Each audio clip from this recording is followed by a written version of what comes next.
लोगों की पूरी जिंदगी निकल जाती है अपने दस्तावेज और कागज़ों की पूर्ति करने में। मुरैना ज़िले में निवास करने वाले 8 घरों के लगभग 30 से 35 सदस्य यह मजदूर आदिवासी परिवार मुरैना शहर में लगभग 30 वर्षों से निवास कर रहे हैं, परंतु आज तक यह अपने दस्तावेजों की पूर्ति नहीं कर पाए। जब भी यह परिवार राशन कार्ड बनवाने जाते हैं तो सरकारी ऑफिस में वास्तविक गरीब होने के बावजूद इनके आवेदन निरस्त कर दिए जाते हैं।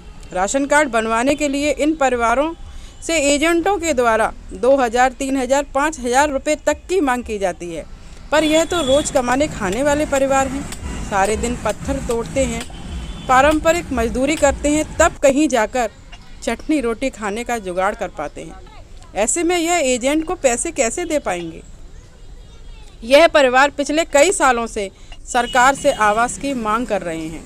2020 से यह परिवार जन सुनवाई में जाते हैं और आवेदन देते हैं, और आवास न मिल पाने के कारण यह परिवार पिछले कई सालों से सरकारी ज़मीन पर गंदे नाले के किनारे जीवन जीने के लिए मजबूर हैं, परंतु आज इनको वह स्थान भी खाली करने के लिए फरमान मिल गया है। अब ऐसे में यह परिवार कहाँ जाएं, क्योंकि इन परिवारों की तो पूरी ज़िंदगी ही कागज़ों की पूर्ति करने में निकल रही है, और इसी कारण इनको आवास योजना का लाभ भी नहीं मिल पा रहा है। हम तो कम से कम यहाँ 30 साल से रह रहे हैं। हमारे पिताजी भी खत्म हो गई यहीं पे। घर होता तो फिर यहाँ क्यों रहते हम। पत्थर सिवा वो कुछ काम नहीं आता हम लोगों को, अनपढ़ आदमी है। क्या क्या बनाते हो पत्थरों? सिल बनाते हैं, जतले बनाते हैं, चक्की बनाते हैं, बटने बनाते हैं उनके। कलेक्टर को आवेदन दिया। काय के लिए आवेदन दिया? यही अपने जगह के लिए, सरकारी ज़मीन कहीं मिल जाए तो वहाँ टाउन हॉल में डाल आए।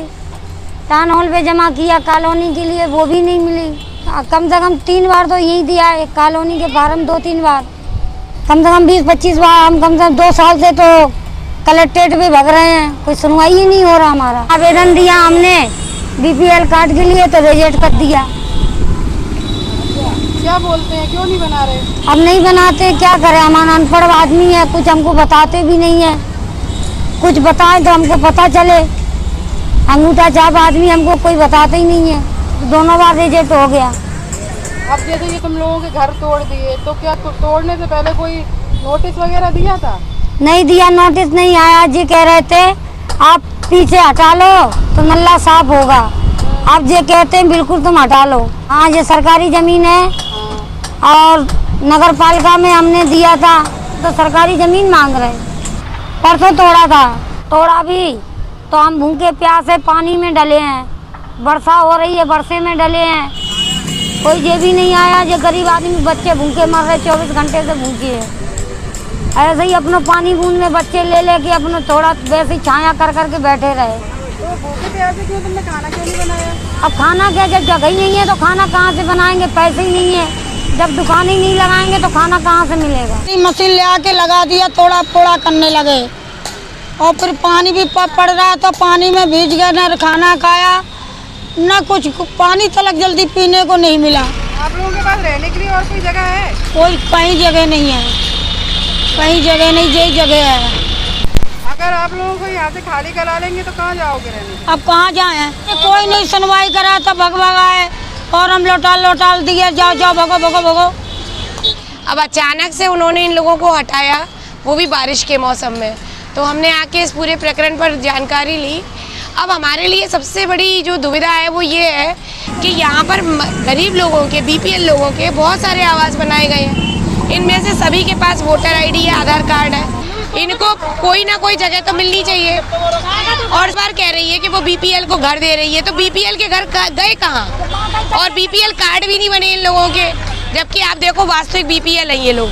ये देखिए इनके सबके इलेक्शन के वोटर कार्ड बन गए, है ना। और BPL तो यही है। ये वार्ड नंबर 12 है, तो वार्ड नंबर 12 में BPL कितने हैं, कौन है, इसकी भी जानकारी करनी चाहिए। हालांकि हम कल जिला कलेक्टर को विधिवत आवेदन दे रहे हैं। इन लोगों ने भी वर्ष 2020 से आवेदन दिए, इनको आवास दिया जाए, पर इनको कोई आवास नहीं मिला। तो अभी तो फिलहाल मैं और मेरा संगठन इस बात की कोशिश कर रहे हैं कि इनको आवास दिलवाया जाए, और BPL को आवास देना तो सरकार का अपना कार्यक्रम चल रहा है, और देखते हैं हम इसमें जिला कलेक्टर हमारी क्या मदद करते हैं।